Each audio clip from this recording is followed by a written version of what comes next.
এখন আমরা ঠাকুরের কিছু কথা শুনবো, কথা বলার জন্য আহ্বান জানাবো সৎসঙ্গ বিহার সোনামুখী থেকে শ্রদ্ধেয় তাপস পাল দাদাকে। জয় গুরু দাদা। জয় গুরু। জয় গুরু।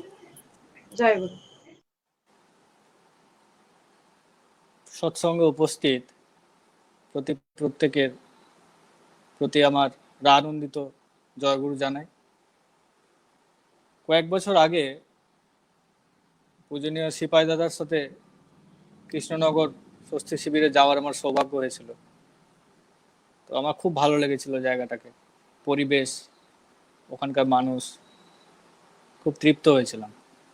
যাই হোক, তো ওনারা আমাকে ঠাকুরের কথা বলার জন্য বলেছেন, এটা আমার পরম সৌভাগ্য। খুব ছোটবেলায় একটা প্রশ্ন আমার মনে খুব ঘুরপাক খেত। যা কিছু দেখতাম চোখের সামনে বা পড়াশোনার লাইফে, সব কিছুতেই দেখতাম একটা রুলস আছে বা সিস্টেম আছে। যেমন ম্যাথস করতে গেলে কয়েকটা রুলস ছিল, সেই রুলসগুলো ফলো করেই ম্যাথসটাকে সলিউশন করতে হতো বা সলভ করতে হতো। কোনো মেশিন চালাতে গেলে বা ফ্যান ঘোরাতে গেলে ইলেকট্রিকের কানেকশন দরকার ছিল, সুইচের বোতামটা টেপার দরকার ছিল, তবেই ফ্যানটা চলতো। সব কিছু চোখের সামনে যা দেখতাম একটা সিস্টেমে চলতো। কিন্তু দেখতাম যে মানুষগুলো কোনো নির্দিষ্ট নিয়ম বিধির মধ্যে তাদের চলনটা নেই। যে যেমন করে খুশি চলে, যে যার ইচ্ছে মতো চলে, যার যা ভালো লাগে তাই করে, যার যা খেতে ইচ্ছে করে তাই খায়, কারো অকাজ কুকাজ করতে ইচ্ছা করলে তাই করে। এই প্রশ্নটা খুব ছোট থেকে আমার মনের মধ্যে ঘুরতো, কিন্তু এর কোনো উত্তর পেতাম না, কারণ ঠাকুরের এই সমস্ত থিওরিগুলো সম্পর্কে জানাও ছিল না বা ঠাকুরকে বুঝতেও শিখিনি।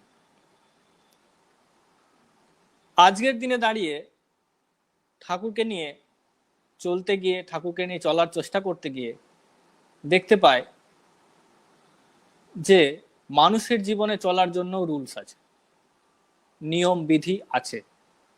আমরা সেটা পালন করি না বা করার চেষ্টা করি না, কিন্তু বিধি আছে। সেই বিধি মাফিকই আমাদের চলা উচিত, তা চললে আমাদের জীবনে মঙ্গল নেমে আসে। ঠাকুর ধর্ম মানে বললেন বেঁচে থাকা আর বেড়ে ওঠা। আমরা সবাই বেঁচে আছি, যারা ঠাকুরকে নিয়ে চলছি তারাও বেঁচে আছি, যারা ঠাকুরকে নিয়ে চলছি না তারাও বেঁচে আছে। কিন্তু তফাৎ এটাই যে যারা ঠাকুরকে নিয়ে নিষ্ঠার সঙ্গে চলার চেষ্টা করছি, তার বিধিনিষেধগুলো পালন করার চেষ্টা করছি, জীবনের বিধিনিষেধ, তারা বেড়ে উঠছি। ধর্মের যে দ্বিতীয় স্টেপ বেড়ে ওঠা, বেড়ে উঠছি। এই বেড়ে ওঠাটা শুধুমাত্র আর্থিক দিকে নয়, একটা মানুষের ব্যক্তিত্ব, একটা মানুষের চরিত্র, একটা মানুষের জীবন চলনা, আর্থিক দিক তো আছেই। সব রকম ভাবে আর্থিক, সামাজিক, পারিবারিক, ব্যক্তিগত প্রত্যেকটা পোর্শনে আমরা আস্তে আস্তে বেড়ে উঠছি, কারণ বিধিগুলোকে আমরা শিখছি, শিখে সেটাকে আমাদের জীবনে পরিপালন করার চেষ্টা করছি। তাহলে এই পালন করতে গিয়ে আমাদের জীবনে একটু একটু করে সফলতা আসছে, আমরা জীবনে বেড়ে উঠতে থাকছি। কিন্তু আরো 5টা সাধারণ মানুষ, তারা এই বেড়ে ওঠার তুকটাকে নিজের জীবনে শেখারও চেষ্টার মধ্যে নেই, আর বেড়ে ওঠাটা তাদের কোনো একটা জায়গায় গিয়ে স্তিমিত। এখন আমাদের যে এই ঠাকুরের জীবনের বিধি, এই বিধি দীক্ষা নেওয়ার পরেও আমাদের পালন করতে গিয়ে আমাদের জীবনে অনেক দুর্বলতা কাজ করে। তা পালন করতে গিয়ে আমাদের অনেক রকমের কোশ্চেনও আসে। দেখবেন এটা হয়ে থাকে, অনেকের ক্ষেত্রে দেখেছি, যেটা ঠাকুরের কথার সাথে আমার পছন্দ হচ্ছে, অর্থাৎ ঠাকুর এটা বলেছেন আমারও পছন্দ হচ্ছে, সেই কথাটাকে খুব সহজভাবে পরিপালন করছি। কিন্তু ঠাকুর বলেছেন অথচ আমার পছন্দ হচ্ছে না, সেই কথাটাকে আমার জীবনের বিধি পালনের থেকে সরিয়ে রাখছি। ওই জন্যই ঠাকুরের সত্যানুসরণের প্রথম বাণীতে তিনি বললেন সর্বপ্রথম আমাদের দুর্বলতার বিরুদ্ধে যুদ্ধ করতে হবে, সাহসী হতে হবে, বীর হতে হবে। পাপের জ্বলন্ত প্রতিমূর্তি ওই দুর্বলতা। ভাবেন, ঠাকুর প্রথম সত্যানুসরণের বাণীতেই বললেন আমাদের জীবনের সব থেকে বড় সমস্যা হলো দুর্বলতা। এই সাহসী হওয়াটা কি কাউকে মারধর করা, কি জঙ্গলে একা ঘোরা, রাত্রেবেলা একা বেরিয়ে যাওয়া, নাকি অনেক বড় একটা রিস্ক নিয়ে সেই কাজটা করা, এটা সাহস? না, ঠাকুর তা সাহসের কথা বলেননি। ঠাকুর যে সাহসের কথা বলছেন সেটা হলো আমার জীবনের ভেতরের সাহস। অর্থাৎ আমাদের জীবনে যে প্রবৃত্তিগুলো আমাদেরকে চালনা করে, ড্রাইভার, আমাদের জীবনে ড্রাইভার হয়ে আছে প্রবৃত্তিগুলো। ঠাকুরকে ড্রাইভার করতে এখন আমরা পারিনি।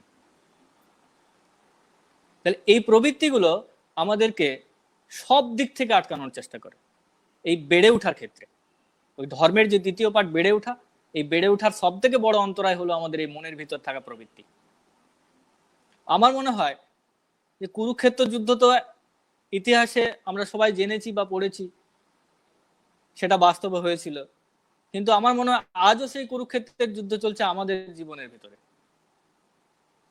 ওই একই লড়াই, প্রবৃত্তির লড়াই। এত বড় কৌরবদেরকে, এত শক্তিশালী কৌরবদেরকে মাত্র 5 জন মিলে ঈশ্বরের সাধনা করে তাদেরকে পরাজয় করতে পারে। তাহলে ভাবেন আমাদের জীবনে এই 6টা প্রবৃত্তি কে আমরা জীবনে চলতে গিয়ে বাধাপ্রাপ্ত হই, ভয় পাই, দুর্বলতাগ্রস্ত হই, কিন্তু আমরা যত ক্ষুদ্রই হই না কেন এই প্রবৃত্তিগুলোকে আমরা নিজের জীবনের নিয়ন্ত্রণে আনতে পারি, অর্থাৎ কন্ট্রোলে আনতে পারি। এদেরকে ড্রাইভার না করে ঠাকুরের আদর্শকে আমার জীবনে ড্রাইভার করতে পারি, যা আমাকে গন্তব্যে নিয়ে যেতে পারে, বেঁচে থাকা, বেড়ে ওঠার সহায়ক করে তুলতে পারে। কিন্তু তা করি না, কারণ আমাদের জীবনে ওই দুর্বলতা কাজ করে। সাহসী হতে পারি না, আমরা বীর হতে পারি না। ঠাকুর বললেন দুর্বল হৃদয়ে প্রেম ভক্তি স্থান নেই। ভক্তি না হলে আমরা ঠাকুরকে নিয়ে চলবো কিভাবে? তাহলে আমাদের হৃদয়কে দুর্বল করা থেকে সরিয়ে নিয়ে এসে সাহসী করতে হবে। অর্থাৎ যে বাণীটা আমার পছন্দ হচ্ছে না, আমি পালন করতে পারছি না, আমাকে আটকাচ্ছে ভেতর থেকে, সেইটাকে পালন করার জন্য নিজের জীবনের সাহস দরকার। অর্থাৎ আমি পারবই, ঠাকুর বলেছেন মানে আমাকে করতেই হবে। ঠাকুর সবাইকে প্রশ্ন করেছিলেন না পার্লারে, যে আমি যে এত বাণী দিয়ে গেলাম, এত হাজার হাজার, কার জন্য? যারা বসেছিলেন ঠাকুরের পার্শ্বদ পার্লারে, ঠাকুর এক এক করে জিজ্ঞাসা করলেন। কেউ কেউ বললেন ঠাকুর এই এই জীব জগতের জন্য, কেউ বললেন ঠাকুর মানুষের জন্য, কেউ বললেন ঠাকুর সমাজের জন্য। কোন উত্তরটাই ঠাকুরের মনোমতো হলো না, ঠাকুরের পছন্দ হলো না। পূজ্যপাদ বরদা আসলেন, ঠাকুর ডাকলেন, এই বড় খোকা শোন, আমি যে এত বাণী দিচ্ছি, এত হাজার হাজার বাণী, এসব কার জন্য, কিসের জন্য? পূজ্যপাদ বরদাদা বললেন ঠাকুর আমার জন্য। যখন আমি ভাবতে পারবো যে ঠাকুর এই সমস্ত বাণী আমার জন্য দিয়েছেন, এই সমস্ত বিধিনিষেধ আমার জীবনে পরিপালনের জন্য দিয়েছেন, তখন আমার পালন করার ইচ্ছা জাগবে যে ঠাকুর আমার জন্য এত কিছু ভেবেছেন, ঠাকুর আমার জীবনটাকে সুন্দর করে তোলার জন্য এত কিছু করেছেন। তখন আমাদের পালন করার ইচ্ছাটা জাগে। যদি ভাবি মানুষের জন্য, তখন ঠিক আছে, এটা আমি পালন করতে পারছি না, অন্য একটা করছি। প্রার্থনা করতে পারছি না, ঠিক আছে, ইষ্টবিধিটা করছি। নাম ধ্যান করতে পারছি না, ঠিক আছে, প্রার্থনা করছি। অল্টারনেটিভ কিছু না কিছু একটা ভেবে নিচ্ছি আমরা। কিন্তু যতটুকু আমরা পরিপালন করবো আমাদের জীবনে, ঠাকুর বললেন কেটে ছেটে ফল তুমি ততটুকুই পাবে, আমার জন্য বরাদ্দ থাকবে। এই 6টা প্রবৃত্তি আমাদের জীবনকে ছিন্ন ভিন্ন করে নিয়ে যাচ্ছে।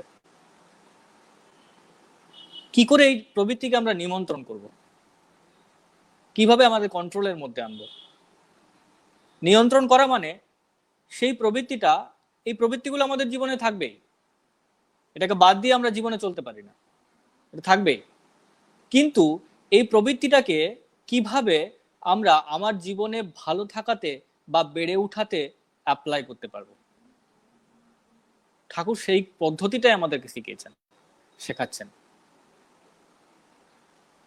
ঠাকুর প্রথমেই বললেন ধর্ম মূর্ত হয় আদর্শে। অর্থাৎ যে ধর্মের কথা আমি বললাম যে বেঁচে থাকা, বেড়ে ওঠা, এটা আদর্শের মধ্যে মূর্ত হয়ে থাকেন, অর্থাৎ জীবন্ত আদর্শ।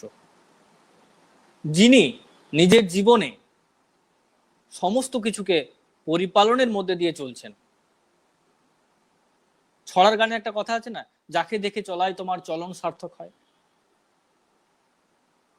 অর্থাৎ পরম পূজ্যবাদ আচার্যদেব শ্রী শ্রী দাদা, পরম পূজনীয় শ্রী শ্রী বাবাই দাদা, যাদেরকে সামনে রেখে আমরা দেখতে পাই নিজেদেরকে। কিছু না, আদর্শ মানে আয়না। আমি ওখানে গিয়ে দাঁড়ালে নিজেকে দেখতে পাই যে তিনি কেমন, আমি কেমন। তিনি কেমন ভাবে চলছেন, কেমন করে কথাবার্তা বলছেন, কেমন করে আচার আচরণ করছেন, নিজের পরিবারের সাথে কেমন আচরণ করছেন, তাদেরকে কেমন ভাবে ভালোবাসছেন, তার সাথে নিজেকে ওই জায়গায় দাঁড় করিয়ে কম্পেয়ার করি যে আমি তো এরকম নই, আমি তো এরকম ভাবে কথা বলি না, আমি তো এরকম মিষ্টি ভালোবাসা দিতে পারি না সবাইকে, আমার যাকে ভালো লাগে তাকে ভালোবাসি, যাকে ভালো লাগে না তাকে ভালোবাসি না। কিন্তু তিনি সর্ব মানুষকে, জীব জগতের সমস্ত জীবকে, মানুষ ছাড়াও এমনকি নির্জীব বস্তুকেও তিনি কেমন ভাবে ভালোবেসে যাচ্ছেন। কোনো কিছুকেই তিনি তুচ্ছ তাচ্ছিল্য করেন না। একটা বাথরুমের মগ থেকে শুরু করে তার বালতি থেকে শুরু করে সমস্ত কিছুকে তিনি ভালোবেসে যত্ন করেন। আমরা কি করি? তাহলে আমাদের চলতে হবে ওই আদর্শকে দেখে।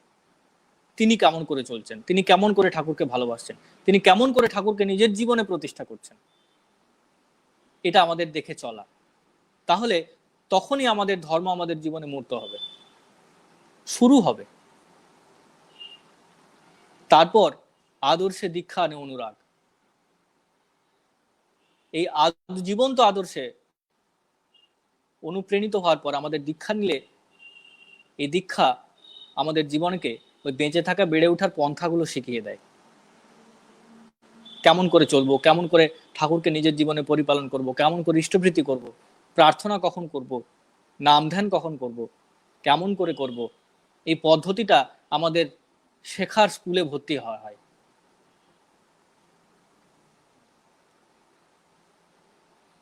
তাহলে ধর্ম মূর্ত হয় আদর্শে, আদর্শে দীক্ষা আনে অনুরাগ। অনুরাগ মানে অনুশীলনের দ্বারা নিজেকে রঞ্জিত করা।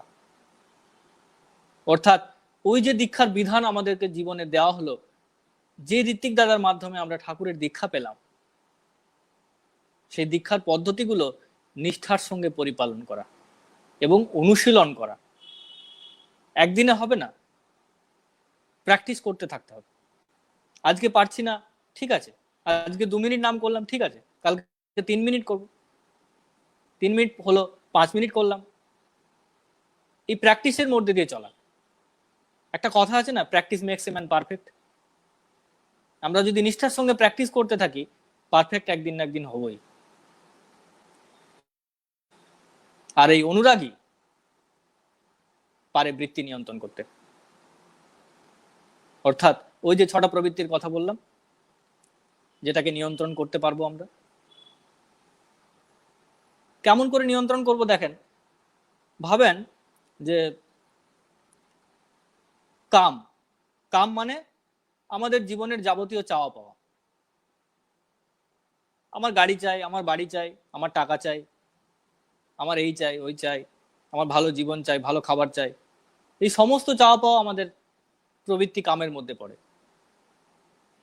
তাহলে এই চাওয়াটা আমার জীবনে কতটা মঙ্গল ডেকে আনছে, এই বিচার করাটাই হচ্ছে মূল ব্যাপার। এই বিচার করাটা তখনই সম্ভব হয়ে উঠবে যখন আমি নিয়ম মতো ইষ্টভৃতি করব, নিয়ম মতো প্রার্থনা করব, নিয়মিত নাম ধ্যানের মধ্যে থাকব। ধ্যান মানে আমরা সবাই নাম ধ্যান কথাটা একসাথে বলে ফেলি, কিন্তু নাম আলাদা, ধ্যান আলাদা। নাম আমরা দীক্ষার মধ্যে দিয়ে যে বীজ মন্ত্র পেয়েছি সেটাকে মনের মধ্যে জপ করতে থাকা। আর ধ্যান হলো ঠাকুর যে যে বৈশিষ্ট্য নিয়ে পৃথিবীতে এসেছিলেন, ঠাকুর যা যা জীবনে করতেন, সেগুলো আমরা যে যতটা জেনেছি, ঠাকুরের গুণাবলীগুলো, সেই গুণাবলীগুলো মনের মধ্যে দিয়ে ভাবতে হয়। এই ভাবাটাই হলো ধ্যান, যে তিনি এমন করতেন, তিনি এত ভালোবাসতেন মানুষকে। হেমকবিতা ঠাকুরের গায়ে বমি করলেন, ঠাকুর তাও তাকে তিরস্কার করতে পারলেন না। এই যে ভালোবাসা, আমরা পারবো? তিনি করেছেন, কিন্তু পারবো তখনই যখন আমরা তাকে ভালোবাসবো। যখন ঠাকুরকে ভালোবাসতে শিখবো, তার প্রতি ভালোবাসার টান গজাবে, তখন পারবো এরকম ভাবে মানুষকে ভালোবাসতে। ঠাকুর যে আমাদেরকে বলে দিয়ে গেছেন অসম্ভব কিছু না, যে ঠাকুর পারতেন ওটা আমরা পারবো না, এরকম হয় না। যা তিনি করেছেন তা আমরাও পারি, কারণ god has created man after his own image. ঈশ্বর তার নিজের প্রতিচ্ছবি রূপে মানুষকে সৃষ্টি করেছেন। ঈশ্বরের যেমন স্বাধীন চিন্তা আছে, মানুষেরও স্বাধীন চিন্তা আছে। আমাদের মধ্যে ঈশ্বরের অংশ রয়েছে। তাই বেঁচে থাকা, বেড়ে ওঠাটা আমাদের জীবনের পক্ষে মূল্যবান। আমাদের জীবনের পক্ষে, জীবনের ভালো থাকার জন্য, মঙ্গলে থাকার জন্য, মঙ্গলের অধিকারী হয়ে থাকার জন্য আমাদের জীবনে এই প্রবৃত্তিগুলোকে কন্ট্রোলের মধ্যে দিয়ে আমাদের জীবনকে চালিয়ে নিয়ে যেতে হবে। আজকের দিনে ইয়ং জেনারেশনের একটা খুব বড় প্রবলেম দেখা যাচ্ছে, সেটা হলো বিবাহ। ওই একটা কথা আপনাদেরকে প্রথমে বললাম না, যে যেটা আমার ভালো লাগে, যেটা আমার পছন্দ হয়, ঠাকুরের সেই কথাটাই পরিপালন করি। যেটা ভালো লাগে না, সেটা পছন্দ হয় না, সেটা করি না। এই বিবাহের ব্যাপারে এরকম ঘটনাই ঘটছে।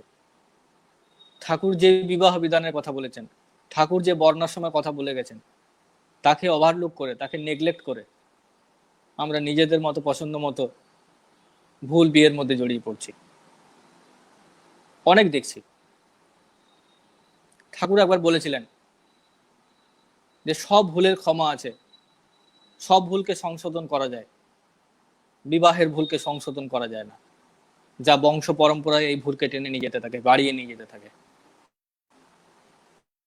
সংবিধানে যখন বিবাহের এই বর্ণাশ্রম বিধিটা আগে ছিল, সেটাকে যখন ব্রেক করা হয়েছিল, যে যে যাকে খুশি বিয়ে করতে পারে, যে যে কোনো বর্ণাশ্রম বিয়ে করতে পারে, ঠাকুর কেঁদেছিলেন হাওমাও করে। ঠাকুর বলেছিলেন মানুষকে বোধহয় আর বাঁচানো যাবে না। তিনি খুব কেঁদেছিলেন। তাহলে ভাবেন যে এই বর্ণাশ্রম বিধি, বিবাহ বিধির মূল্য কতটা, গুরুত্ব কতটা। ওই জন্যেই পূজনীয় বাবাই দাদা একবার বলছিলেন নাটমণ্ডপে বসে, যে 12-13 বছর বয়স হলেই ছেলে মেয়েদেরকে বিবাহের বিধান শিখিয়ে দেওয়া। অনুলোম বিবাহটা কি, প্রতিলোম বিবাহটা কি, কোন বিবাহ করতে আছে, কোন বিবাহ করতে নেই, কেন করতে নেই, করলে এর কুফল কি, ঠাকুরের বর্ণাশ্রম বিধি মেনে বিবাহ করলে তার সুফল কি। বাড়িতে এই সমস্ত বিষয়গুলি নিয়ে আলোচনা করার বিষয়। একটা কথা আমার খুব মনে হয়, জানেন তো, সবাই বলেন যে ঠাকুরের কাজ, ঠাকুরের কাজ, ঠাকুরের কাজ, এই কাজ ওই কাজ। আমার মনে হয় না ঠাকুরের কোনো কাজ আছে বলে। যা কাজ সব আমাদের নিজেদের। ওই প্রবৃত্তিগুলোকে কন্ট্রোলে আনার জন্যই এত কিছু। যা মন্দিরের কনস্ট্রাকশন বলেন, মন্দিরের কাজকর্ম বলেন, দীক্ষার প্রোগ্রাম বলেন, দীক্ষা দিবস পরিপালন করার কথা বলেন, অর্ঘ্য সংগ্রহের কথা বলেন, সব কিছুতেই আমার নিজের জীবনে ঠাকুরটাকে প্রতিষ্ঠা করা, একটু একটু করে, আর কিছু না। আমার নিজের জীবনটাকে ঠাকুরময় করে তোলা, আর কিচ্ছু না। টাকা দিয়ে ওরকম মন্দির অনেক করে দেওয়া যায়, সেটা মূল্য নেই। কিন্তু ওই যে মানুষের কষ্টর্জিত মূল্যের অর্ঘ্য আমার প্রিয় পরমকে ভালোবেসেছে, উৎসর্গ করছে, এইটা হচ্ছে মূল্যবান কথা।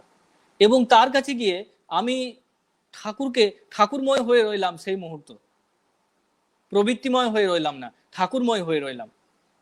এটাই আমার জীবনের লাভ। আর যে দিল সে ঠাকুরকে ভালোবেসে দিল, এটাতে এর সার্থকতা। আবার আরেকটা কথা দেখবেন, খুব ভালো কথা, মানে বাস্তব জীবনের কথা, যে আমরা যে পারপাসে খরচা করি সেখানে একটা টান থাকে আমাদের। এই কথাটা বাবা দাদা খুব রিসেন্টলি বারবার বলছেন, যে ইষ্টভীতি করা নিয়ে অনেক রকমের সোশ্যাল মিডিয়া বা অনেক রকমের জায়গাতে বিভিন্ন রকম কোশ্চেন আসে যে তোমাদের টাকার ঠাকুর, টাকা ছাড়া তোমার ঠাকুর কিছু বোঝেন না। বাবা দাদা বলছেন যে নিজের জীবনটার দিকে তাকিয়ে বলেন যে কোন পারপাসটাতে আপনি টাকা ছাড়া চলতে পারেন, কোন পারপাসটাতে। আপনার বাবার চিকিৎসা করাতে হবে, টাকা লাগবে। আপনার মায়ের চিকিৎসা করাতে হবে, টাকা লাগবে। আপনার বউকে ভালো রাখতে গেলে টাকা লাগবে। আপনার ছেলেকে ভালো শিক্ষা দেওয়াতে গেলে টাকা লাগবে। আপনার ছেলে যখন জন্ম নিয়েছিল তখনও টাকা লেগেছিল। তাহলে টাকা সেখানেই জড়িত যেখানে আমার ভালোবাসা আছে। আমার পরিবার বাদ দিয়ে বাকি পাড়া প্রতিবেশী সমস্ত মানুষের কাছে কি আমার অর্জিত পয়সাটাকে, সারা মাসের খরচাটাকে বিলিয়ে দিতে থাকি না, করি নিজের ভালোবাসার পেছনে। ঠিক সেরকমই আমরা তাকেও ভালোবাসি। এই ভালোবাসা গজানোর জন্য ইষ্টভৃতি। ভালোবাসা একদিনে কি গজায়? সেবার দ্বারা ভালোবাসা গজায়। ঠাকুর বলেন সেবা ছাড়া ভালোবাসা হতেই পারে না, জন্মাতেই পারে না। কেউ যদি বলে আমি খুব ভালোবাসি অথচ তার প্রতি তার সেবা দেওয়া নেই, মিথ্যে ভালোবাসা, কপট ভালোবাসা। তাহলে সেবা, কারোর জন্য কিছু করতে থাকা নিয়মিত ভাবে, এই করতে করতেই তার প্রতি ভালোবাসা জন্মে যায়। আর ভালোবাসা জন্মে গেলে তার যা ভালো লাগে আমাদের তা করতে ইচ্ছে করে। তাই ঠাকুরকে আমরা ভালোবাসতে শিখছি, একটু একটু করে ভালোবাসার চেষ্টা করছি, তার মতো হওয়ার চেষ্টা করছি। যে যতটা তাকে নিষ্ঠার সঙ্গে পরিপালন করার চেষ্টা করছি, সে ততটা ঠাকুরময় হয়ে আছে। ঠাকুরত্ব জাগা, এটা সত্যানুসরণের কথা আছে।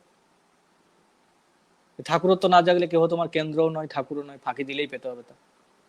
ওই ঠাকুরত্ব জায়গাটা হচ্ছে নিজের জীবনের ভিতরে ঠাকুরটাকে প্রতিষ্ঠা করে রাখা, সবকিছুর মধ্যে দিয়ে, যে কর্মের মধ্যেই থাকুক না কেন ঠাকুর যেমন করে বলেছেন তেমন করে করা। ব্যবসা করলে ব্যবসার পঞ্চনীতিটাকে পরিপালন করে করা। শিক্ষকতা করলে ঠাকুর যেমন শিক্ষকের কথা বলেছেন তেমন শিক্ষক হয়ে ওঠা। এই সবগুলো পরিপালনের মধ্যে দিয়ে আমাদের জীবনে সার্থকতা আসে। সকালে ঘুম থেকে উঠে থেকে রাতে ঘুমোতে যাওয়া পর্যন্ত ভাবেন তো, প্রত্যেকটা কাজের মধ্যে ঠাকুরের বাণী দেওয়া আছে। প্রত্যেকটা কাজের মধ্যে দেওয়া নেই এমন কোনো কথা নেই। কেমন করে হাঁটতে হয়, কেমন করে চলতে হয়, কেমন করে কথাবার্তা বলতে হয়, কেমন করে আচরণ করতে হয়, কেমন খাবার খেতে হয়, যা আমাদের স্বাস্থ্যের বিধানকে অক্ষুণ্ণ রাখে সেই খাবার খাওয়া, এত সবকিছু বিধান দেওয়া আছে ঠাকুরের মধ্যে। পরিপালন যতটা করব ততটা আমরা পারফেক্ট হয়ে উঠবো। আর পারফেক্ট যত হয়ে উঠবো আমাদের জীবনে ততটা সফলতা এগিয়ে আসবে, তত আমরা বেড়ে উঠবো আরো করে, আরো। তখন কি হবে জানেন তো? তিনি খুশি হবেন। ঠাকুর কষ্ট করে বলতেন, তোদের কষ্ট হলে আমার খুব কষ্ট হয় রে মনি, তোদের দুঃখ যন্ত্রণাগুলো দেখে আমার খুব কষ্ট হয় রে মনি, তোদেরকে ভালো রাখতে চায়, তোরা আনন্দে থাক, সুখে থাক, এটাই দেখতে চায়, কিন্তু তোরা তো আমার কথা শুনিস না। ঠাকুর কত দুঃখ করে বলতেন। তাই আমরা আজ যারা ঠাকুরকে যেমন ভাবে নিয়ে চলছি, সবাই চেষ্টা করেন আরো ভাবে আরো করে নিজের জীবনে ঠাকুরকে প্রতিষ্ঠা করে নিয়ে চলা। নির্দিষ্ট সময় প্রার্থনা করা, ইষ্টভৃতি ঠিক টাইমে করা, নাম ধ্যান করা, মনের মধ্যে ঠাকুরের গুণাবলীগুলো নিয়ে ধ্যান করা, আর যা বুঝলাম, যা জ্ঞান অর্জন করলাম সেই জ্ঞানগুলো মানুষের মধ্যে বিতরণ করে দেওয়া, মানুষকে যাজন করে ঠাকুরের দীক্ষা দেওয়ানো। জ্ঞানই মানুষকে শান্ত রাখতে পারে, এছাড়া কেউ শান্ত রাখতে পারে না। আর যে শান্ত সেই শান্তির অধিকারী। আমরা সবাই শান্তি খুঁজছি তো আজকের দিনে দাঁড়িয়ে, যে যতটা শান্ত সে ততটাই শান্তির অধিকারী। আর শান্ত হতে গেলে আমাদেরকে জ্ঞান অর্জন করতে হবে, জীবনে চলার জ্ঞান, অন্য কোনো জ্ঞান নয়, পুঁথিগত জ্ঞান নয়, জীবনে কেমন করে চলতে হবে সেই জ্ঞান। অনেকটা সময় আমি অতিক্রম করে গেছি, তাই সবাই ঠাকুরকে নিয়ে চলার চেষ্টা করেন। আরো মানুষকে, যারা চলছেন তারা আরো মানুষকে অনুপ্রাণিত করার চেষ্টা করেন, যারা পিছিয়ে পড়ছে তাদেরকে আগিয়ে নিয়ে যাওয়ার চেষ্টা করেন। আর সর্বোপরি কম বয়সের জেনারেশন ছেলেদের আরো আগিয়ে আসতে হবে, আরো কাজের দায়িত্ব নিতে হবে। আর বিবাহের বিষয়টাতে সবাই খুব গুরুত্বপূর্ণভাবে ভাববেন। এটা আজকের দিনে একটা বড় সমস্যা হয়ে দাঁড়িয়েছে। সবার মঙ্গল প্রার্থনা করি পরম দয়াল রাতুল শ্রীচরণে। জয় গুরু।